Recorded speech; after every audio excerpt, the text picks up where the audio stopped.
So the Fly Guys podcast is practical consciousness. So the moral of the story is for 2019, don't confuse movement with achievement and activity with accomplishment.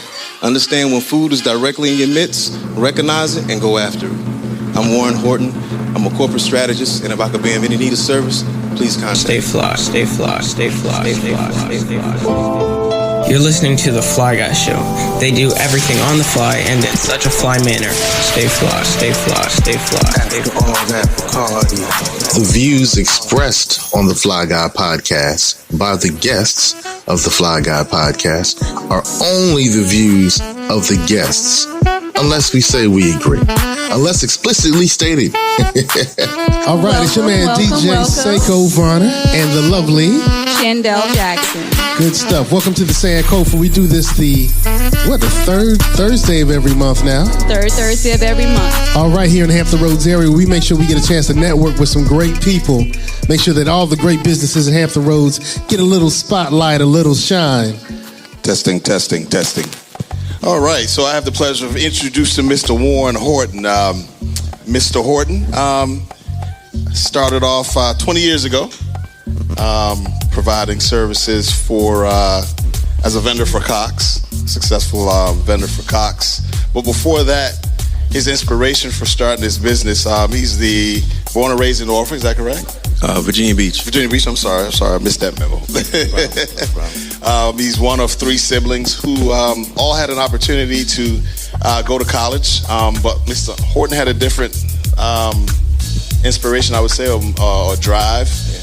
He decided to be the glue for his family and to stay at home and take care of, was it your grandmother, great-grandmother? Great-grandmother. And so one of the tools he developed to do this was to get into business 20 years ago. And so successful vendor for Cox and also a successful government contractor in the state of Virginia and Tennessee. Is that correct? And Tennessee as well. So ladies and gentlemen, put your hands together for Mr. Warren Horton. How you guys doing this evening? How many of you ever considered going into business for yourself? By a show of hands. How many of you guys are already currently in business for yourself? Wow. Okay, well, I talk to this side of the room. No, I'm just joking. I'm here to talk to you guys about the government contracting sector. A lot of people talk about the government spends $300 billion or $500 billion a year in contracting. But you have to cleverly ask yourself, out of $300 to $500 billion, how can I carve out my slice of the pie? Or better yet, how can I even get a seat to the table? And the sad reality is you will never get a seat at that table. So you have to understand exactly which role and which game and what lane and what vein you really want to ingrain yourself in order to be successful. So I got a question for you guys. How many of you guys ever been on a cruise ship? Okay, so what's the first thing, you can just yell out, what's the first thing they do when they bring you on a cruise ship? Egress. Anybody? Other than charge you money. Because once you get on a cruise ship, you already paid your money, right? Okay. So the first thing they do is take you to the boat, let you see the boat. It's all pretty, but they take you to see the point of egress. So my point is, anytime you go into business, always understand your exit strategy. You see, any of us can get into business. All of us are adults. You can pick and choose what you want to do, how you want to do it. But the key is, how do you get out of it? And how do you get out of it unharmed and profitable? That's the key. So a couple of things I wanted to talk about was the 8A contract, the minority set-asides. And so many individuals really think that the minority set-asides are actually established for you to be successful. If they're already established for you to be sustainable. Now they put in place for you to be able to take care of your family long-term, generational wealth, 10 years, 15, 20 years. How many individuals in the room know of any minority-owned company that's been around for 15 years? 20 years, 30 years. Now, out of those companies, are they mom and pops or are they scalable corporations? Mom and pops. Because unless we understand our exit strategy, we'll never get to the point to be scalable for long-term, for generations and generations. There's a couple of individuals that I had the privilege and I was blessed and honored to be taught by when I sat at their tutelage, a man by the name of Herman Valentine Sr. Has anyone ever heard of Herman Valentine Sr.? For anyone that's in IT, Herman Valentine was one of the pioneers back in the early 80s to make hundreds of millions of dollars in government contracting with the IT. You can say he was the black Bill Gates, if you will, in the 80s. Any of you guys in construction? Anyone? Have you ever heard of SW Day Construction? Wilton Day? Back in the 80s and 90s, he was the largest black-owned minority contractor in the state of Virginia. Anybody ever heard of Hamada Hoffler? Anybody ever went to Town Center in Virginia Beach? So you see Hamada Hoffler's name on the top of the building. What individuals don't know is that Hamada Hoffler was actually aiding SW Day Construction into growing. But see, another person I want to bring in mind is Rosa Alexander. Any of you guys ever heard of Rosa Alexander? See, Rosa Alexander, at one point in the early 80s, she was a black female. She was the largest janitorial contractor at one point in time, employing over 300 employees. But her establishment is no longer here. Her name is on a building at the Rosa Alexander Hall in Norfolk State, but there's no lineage. There's no true legacy that she can pass on that generational wealth. So my role as a corporate strategist, and because I've been in the trenches for so long, is that I figured out ways through my own loss, through my own trials, through my own success. I figured out ways how to teach individuals how to make a transition and how to make that transition to the point where it can be a long-term transition and it can be profitable. A lot of individuals, they talk about the no money down or easy money to get from the government. That doesn't happen. There's no such thing as no money down.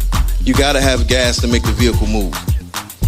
So the only thing I'm here to tell you guys is that if you guys really truly want to know the real grit about government contracting, how to take your business from point A to point B, to make it scalable, to make it sustainable. Because anyone can get into something, but can you really walk away with something? Can you really walk away saying, I made a difference and also I made money? That's the bottom line. You can make differences all day long, but if you're not making money to take care of your family, not taking care of your generation, not even taking care of your basic needs of your household, without living check to check or invoice to invoice, or even taking an invoice, whoop-de-woo, I got a $100,000 contract, but you got to go to an invoice factoring company that's charging you 30% in order to make payroll. So there's a lot of factors that we don't know because we haven't really been taught to know. And so they dangle the carrot in front of us as far as the set-asides. But anything that's set aside, just understand it's already been planned. They already know exactly how much money they're allocating towards each contract, each invoice, each job order. And then as minorities, at times we go and we underbid. And when we underbid, we're thinking we're doing ourselves a service, but really we're doing ourselves an injustice because now we're driving the market downward fast. So is there any questions you guys may want to ask in regards to contracting or government contracting or business in general?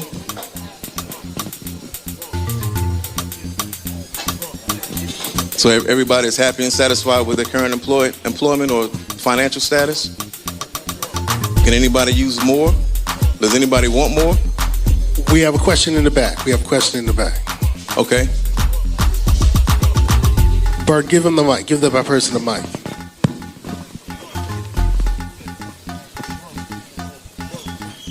What is the best way for me to get into government contracting? Now, this is funny because that's my wife. My wife is an actual government employee, and she's been a government employee for 15 years, and she's into government contracting. So I call her like sleeping with the enemy because we go at it because she sees it from the inside and I see it from the outside. So the best way to actually go at or even to start to do business with the government, you have to have a clear vision as far as what it is that you want to do. Are you providing a service? Are you providing a good? Are you going to supply staffing? What exactly is your niche? What are you trying to accomplish? And once you find out exactly what it is that you want to do, or maybe it's something that you're currently doing now for your current employer, you may say, I can do this better. But if you can do it better, then how can you do it better? And why should you do it better? And if you can answer those questions of how and why, then why not do it right now? Any other questions? There's going to be a major reconstruction on the Hampton Roads Bridge Tunnel in 2019. How can contractors present and put themselves in a position to profit from that $1 billion of dollars that's going to happen. That transaction of over $1 billion in the Hampton Roads Bridge Tunnel reconstruction coming up soon. Now, that's a good topic because the Hampton Roads Bridge Tunnel has been here for decades. So the information and the cost analysis is nothing new. They have historical data. Every time they do reconstruction on a tunnel, you can always go back and see exactly what they allocated for individual line of work and scope of work. So the best thing for any person that's looking to get into that line of work and any line of work, you have to do your research. You have to go to the site visits. You have to go and speak to the contracting officer, the procurement officer. You have to go and talk to maybe the person that had the contract prior to find out what he did wrong so you know exactly what not to do going forward. So we always got to understand that the wheel has been here. We just got to realize how to make the wheel work for us. And then when I say us, I'm not talking as black people. I'm talking from a business standpoint. How can you make the wheel work better for you as far as your endeavor, as far as your business? Because if it's paving, if it's concrete, if it's clothing, if it's pencils, if it's staffing, if it's medical supplies, if it's CNA, the government has a need for each and every one of those categories. You just need to figure out exactly what the incumbent did to win that award and what did the incumbent do to lose that award. And then you can strategically put yourself in place to win. Any other questions?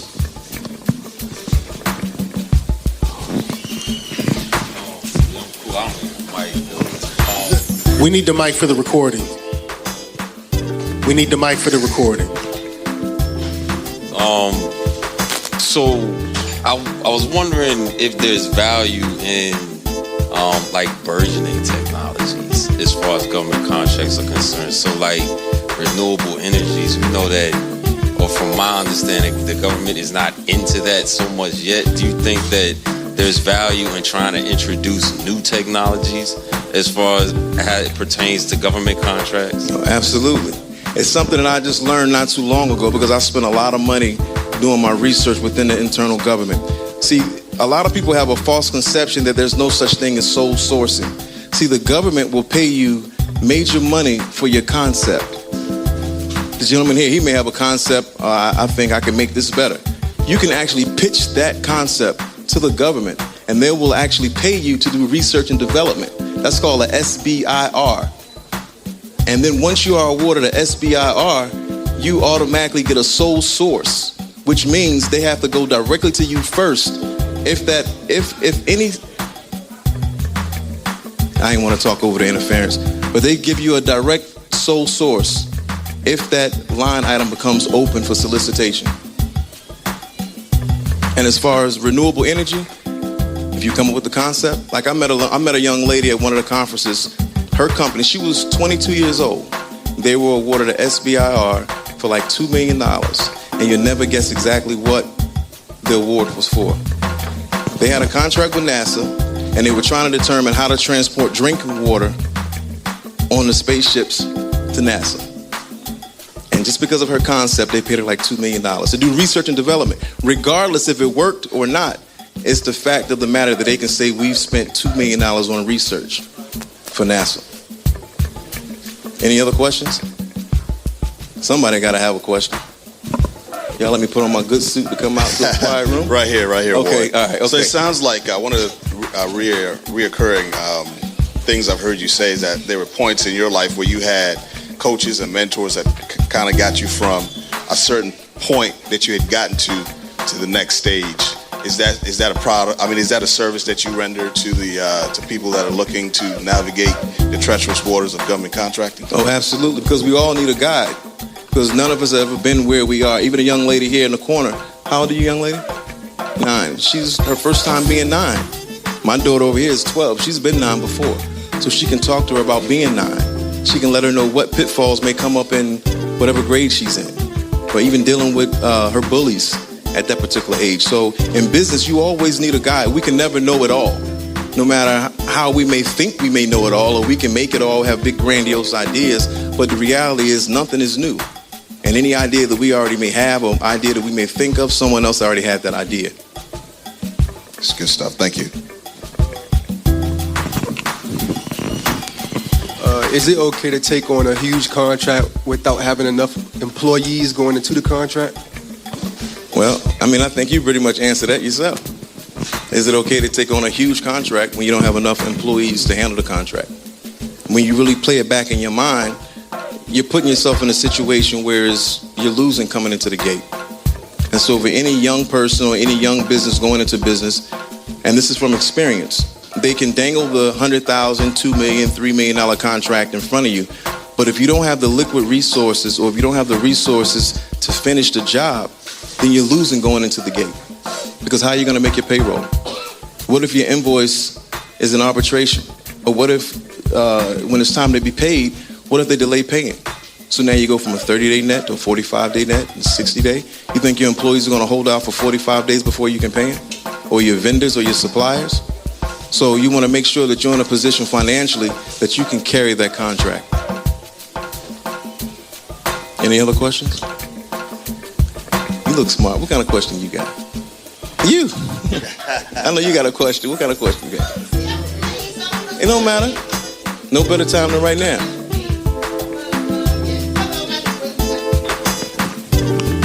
Slacking on my job. Good evening, everyone.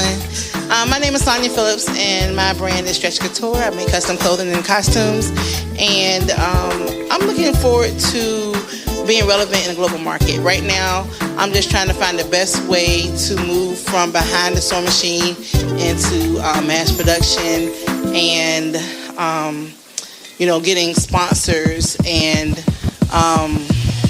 investors. So going into 2019, I've really just been thinking about my business entity, going from a sole proprietorship to maybe an LLC, or even I know there's a lot of social entrepreneur business entities now. I do a lot of community service. So my question to you is, what do you suggest to a business owner that desires to move from being a maker to move into the mass market, and also have a socially conscious business? I mean, in order to move from a small market to the mass market, you have to know exactly the product that the people need. So as the old saying that says, if you supply to the masses, you'll live with the classes, which basically means if you find out exactly what the majority of the people want and desire, then you'll make money. So sometimes being a social conscious person, you put yourself in a box because you're not really attracting the masses of individuals. You can always keep something like, you may hear the slogan, a starving artist, or you may hear certain celebrities or rap stars or musicians, they say, well, I would have never chose this single to be my first release, because they have an emotional connection. Whereas the person that's running a business, they're looking at the bottom line. So you can always have your socially conscious products that you supply, but you have to understand where your market is and where the mass amount of the money is going to come that's going to support your product. Does that make sense? I mean, it's hard, but it's true. It's hard, but it's true. And that's why you see so many individuals that they have a passion for something, but it never really takes off. And it's almost like they're spinning their wheels and not getting anywhere. And it can be discouraging because they put so much of their faith and their belief and their hope behind something they truly believe in. But the reality is the masses of the individual may not be interested in it. No problem. All right. Quick question. There's a gentleman who's selling his wares, So Blessed LLC, tonight, and he has oils and he has copper and he has jewelry. How could that company go from being a sole proprietor to providing those type of goods to government entities? Is there a market for that? For these items here? Excellent. Yes. I mean, he would have to do a lot of research to see, because this is a niche market. It's a very niche market. It's geared to a specific demographic of individuals and people. It may be a great product. The only thing I would recommend, and again, this is just my only humble opinion, is that, what's his name again? So Blessed LLC. The So Blessed is just focus a little bit more strongly on your brand, because you have a lot of products. But what product here actually says So Blessed? You understand what I'm saying? See, sometimes our people confuse branding and marketing as being the same exact thing. See, your brand is what draws people to you. Marketing is what's going to cause them to pay for you. You understand what I mean? So you got a beautiful display, but out of all these people here, they all can benefit from your product. They're all African American. But I haven't seen too many people come up and patronize your stand tonight. You understand what I'm saying? And you got to realize the reality of the fact is our people are a hard sell. That's the truth. We are a hard sell. We're extremely critical of one another. So you have to make sure you stand out. You got to make sure your brand is in front of them. They may not like it, but the more they see your brand, they'll start to recognize, oh, that's so blessed, that's so blessed. It's almost like you got to brainwash your own people to say, okay, well, that's so blessed. Let me go see what he got going on. Does that help? Okay. It's sad, but I mean, it's the reality of it. You know, you got a beautiful display. Maybe if it was like a Afrocentric like venue, or maybe like a showcase, and you have so many people that's into the natural Afrocentric, African American oils, and they'll come and patronize you. But it's just a hard market. You know, it's just a hard market. And like I said, if you called off of a particular brand and you want a certain kind of way and maybe pitch it to like major distribution, that's another arena for you.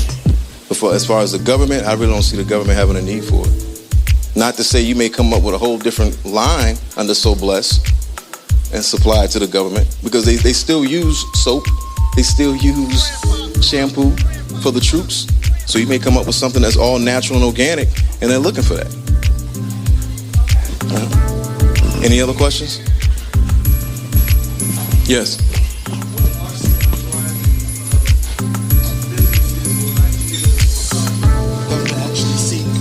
Or not seek, but that work. There's always a need for service. There's always a need for service. Any type of service you can provide to the government. Staffing is another one. I was talking to John today about his IT firm. IT is another one, especially because of cybersecurity and internet security.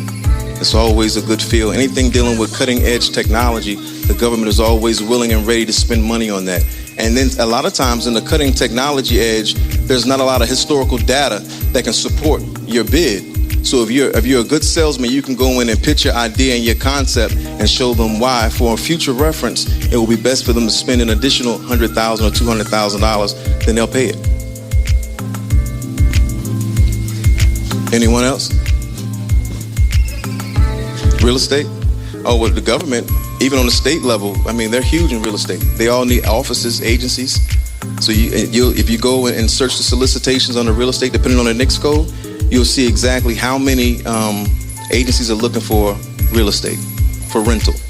Even if it comes down to booking for conventions, hotels, they spend millions of dollars a year trying to secure a venue for a hotel or a convention. Any other questions? Yes.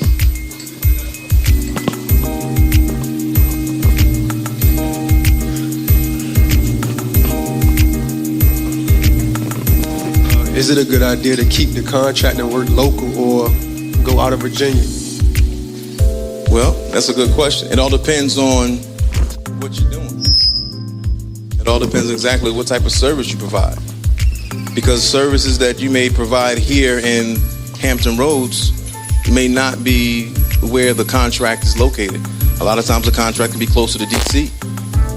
When I was in position, my footprint stretched from Onancock on the Eastern Shore all the way to Tennessee. And that's because I strategically placed myself in situations. Just to give you guys a quick point. Has anyone ever heard of SWAM certification with the state? Is anyone in the room, are they SWAM certified? It stands for Small Women and Minority Owned Business. SWAM certified? You are? See, have you had any success bidding on any SWAM certified contracts? Oh, okay. See, one thing about the SWAM certification, like anything else, is that when the market is saturated, you never get a chance to really put forth your best bid. So what I did 10 years ago and I had great success is that I just took a hustler's mentality. I went to an area where there was no one. So when I went to bid and compete in an area where there was no one, I was automatically awarded the bid.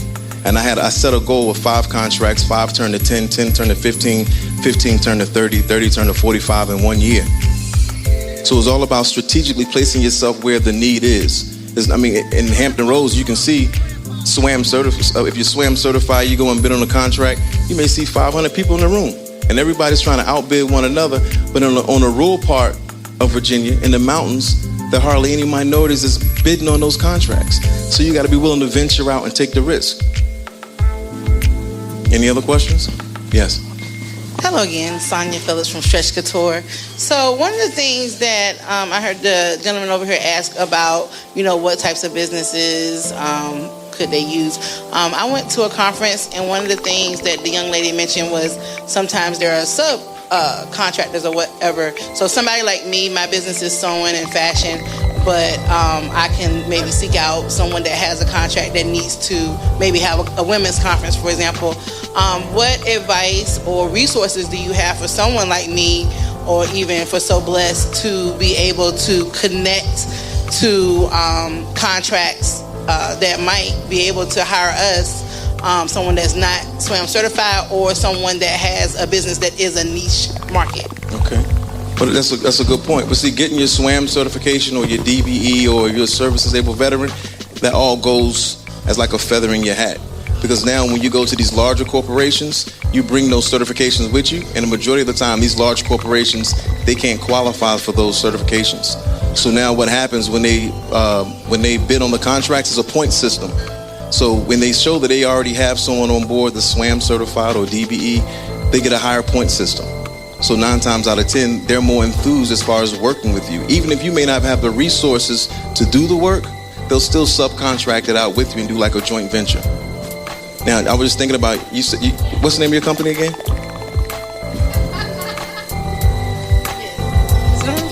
Yes, it's Stretch Couture. Okay, so it's weird because when you say Stretch Couture to me, the first thing in my mind goes to like neoprene, spandex, and all of those things are things that the government uses.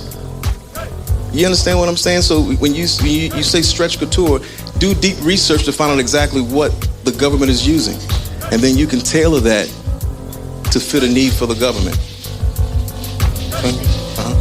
Anyone else?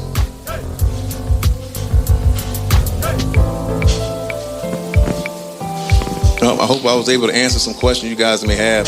But before I leave, I'm gonna leave you with one story, regardless if you're in business or regardless if you're unemployed, if you're retired, or if you're a child. I'm gonna leave you with this one story. It's a story about the processionary caterpillar. Have anyone ever heard of a processionary caterpillar? You know the story already. But a processionary caterpillar is a very rare caterpillar, and the way they travel is like a funeral procession, one behind the other. Now, the processionary caterpillar, they feed on pine needles.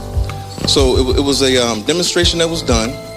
They placed a pine needle underneath a plastic cup, and they let the processionary caterpillars loose. So the processionary caterpillar started to go around and around the cup. Around and around the cup they went, over and over and over again. So when the cup was removed, the hairs on the back of this processionary caterpillar began to stand up. Because whenever they sense food, that's the sign they can tell that food is in their reach. The hairs on the back of the neck begin to stand up. But again, they kept going around and around. The processionary caterpillar went around and around. Day 2, day 3, day 4. On day 5, all the caterpillars dropped dead from starvation.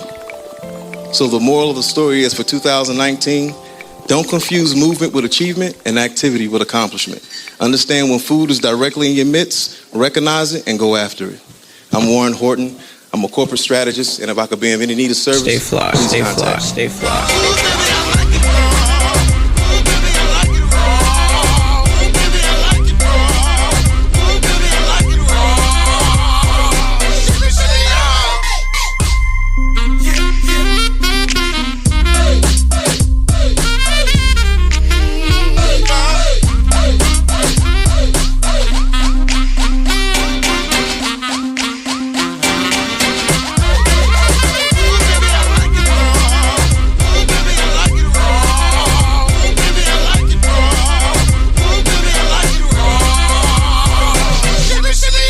Stay conscious.